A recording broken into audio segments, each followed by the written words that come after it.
So I'm releasing my fourth LP this year, and it's called Suffering from Happiness. Up until 2022, I'd only ever released one EP, so I'm becoming more prolific in middle age, I think. Maybe I'm making up for lost time or something. Hendrix only released 3 LPs in his lifetime, so I've gone one better than him. The opening track is called Listen. I think I wrote this in 2016 or something. I've been meaning to record it ever since. I'm not sure what took me so long, really.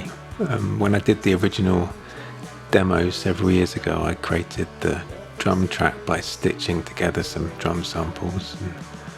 And then when I started to record the track for real this year, I found that I'd grown quite attached to the demo drums, so I recreated them pretty much exactly as they were on the demo. And the guitar is in open D tuning as well, which might be more information than you need, but I think it gives it quite a cool groove. And I'm not sure what that bird song is in it halfway through, but it's actually bird song in reverse. But I don't know why. The song isn't about much either, really. I suppose you could say it's about nothing. The second track on the album is called I'm So Cold. It might be my favourite track on the album, actually, so it made sense for it to be the first single. I think I like its simplicity. I'm often drawn to simple and repetitive grooves, and I just got a Strat. Well, I'd assembled a Strat from different parts. A parts caster, they're called, and I'd wired in these like hot single coil pickups, and I think this was one of the first things that came out of that guitar. Different guitars just seem to breed different types of songs. I couldn't have written this on any of my other guitars, I don't think. It's quite a tongue-in-cheek track. There's nothing deep and meaningful about it, although even if there was, I probably wouldn't tell you. So. The third track on the album is called When You're Around. I've been playing around with a fuzz pedal. I think I was probably trying to emulate the guitar sound on an Emmett Rhodes track called Somebody Made For Me. So that's how the opening riff came about anyway. I suppose this is quite a tongue-in-cheek track too, really. I think most of us know someone who makes us feel better about things just by being around, and it might be a lover or a friend or a parent, and this track just takes it one step further and gives that person a messiah-like quality. Maybe someone feels this way about a deity, actually. So the fourth track is called Flowers, and this was my attempt to sound like Nick McCabe on early Verve records, although I'm not sure I managed that. It's quite long as well. It might be the longest track I've released, but the chorus actually only appears twice. There was a third chorus, a middle chorus, but I cut it because I didn't want to have a track going over 6 minutes. I don't think anybody needs that. It's probably not the most cheery track I've ever released either. Maybe skip over this one if you need a pick-me-up. The fifth track is called Detritus of Life. There wasn't that much piano on my last album, but this is the first of 2 piano-based tracks on this record. Playing piano doesn't come as naturally to me as it does with guitar.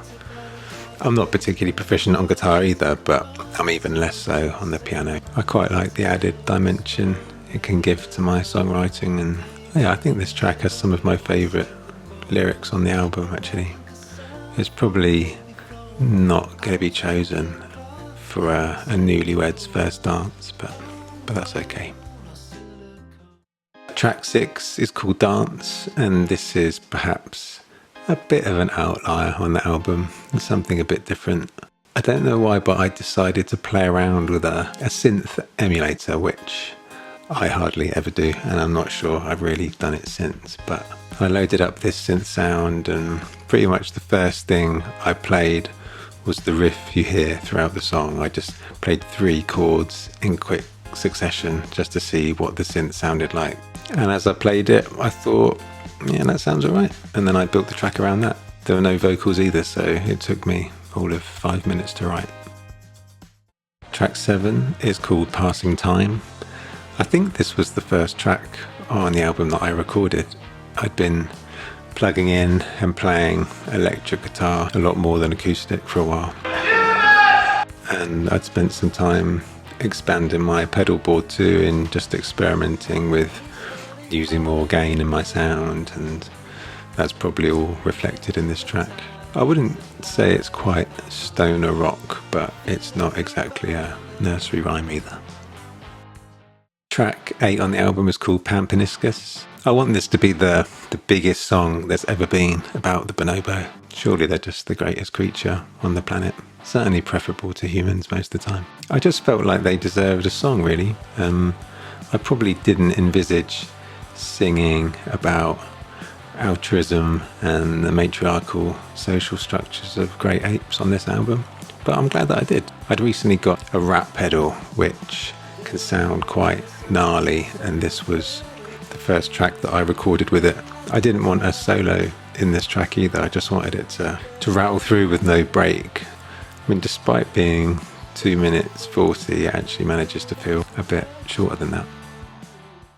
Number 9 is called A Long Way Back, and this was the last track that I wrote and recorded for the album. This is the track where the audience get their lighters out and wave them above their heads.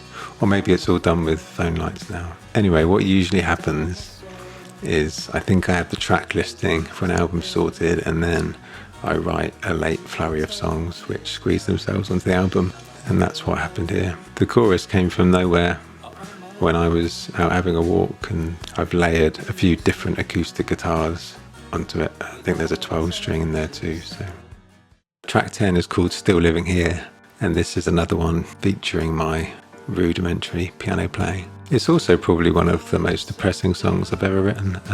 Yeah, if that's not a hard sell, I don't know what is. I'm quite pleased with how the cello sounds in the second half. I had a vision of something or someone slowly disappearing under the surface into the abyss below, and yeah, I wanted the music to reflect that.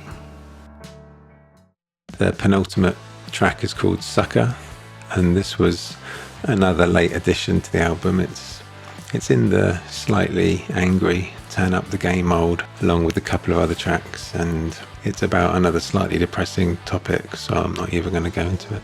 It might be the only song out there to reference Desborough Road in High Wycombe, but it's probably not going to be used in the Bucks Tourism Board adverts anyway. The last track on the album is called Finale. This is another old one actually. I'd been sitting on it for a few years. Someone once told me that it sounds a bit like the Ruttles doing Bowie, which is good enough for me. It was always going to end the album, but it's about the end of the world too, so it's another cheery one. Yeah, so it's the finale of the album, but really it's about the finale of Earth, the impending doom of knowing that everyone is about to die en masse, and people realising that there's nothing that can be done, and we should probably try to enjoy the short amount of time we have left, but it's a bit difficult with the elephant in the room. Yeah, I think it was inspired in part by the Lars von Trier film Melancholia. I thought that was an astonishing film.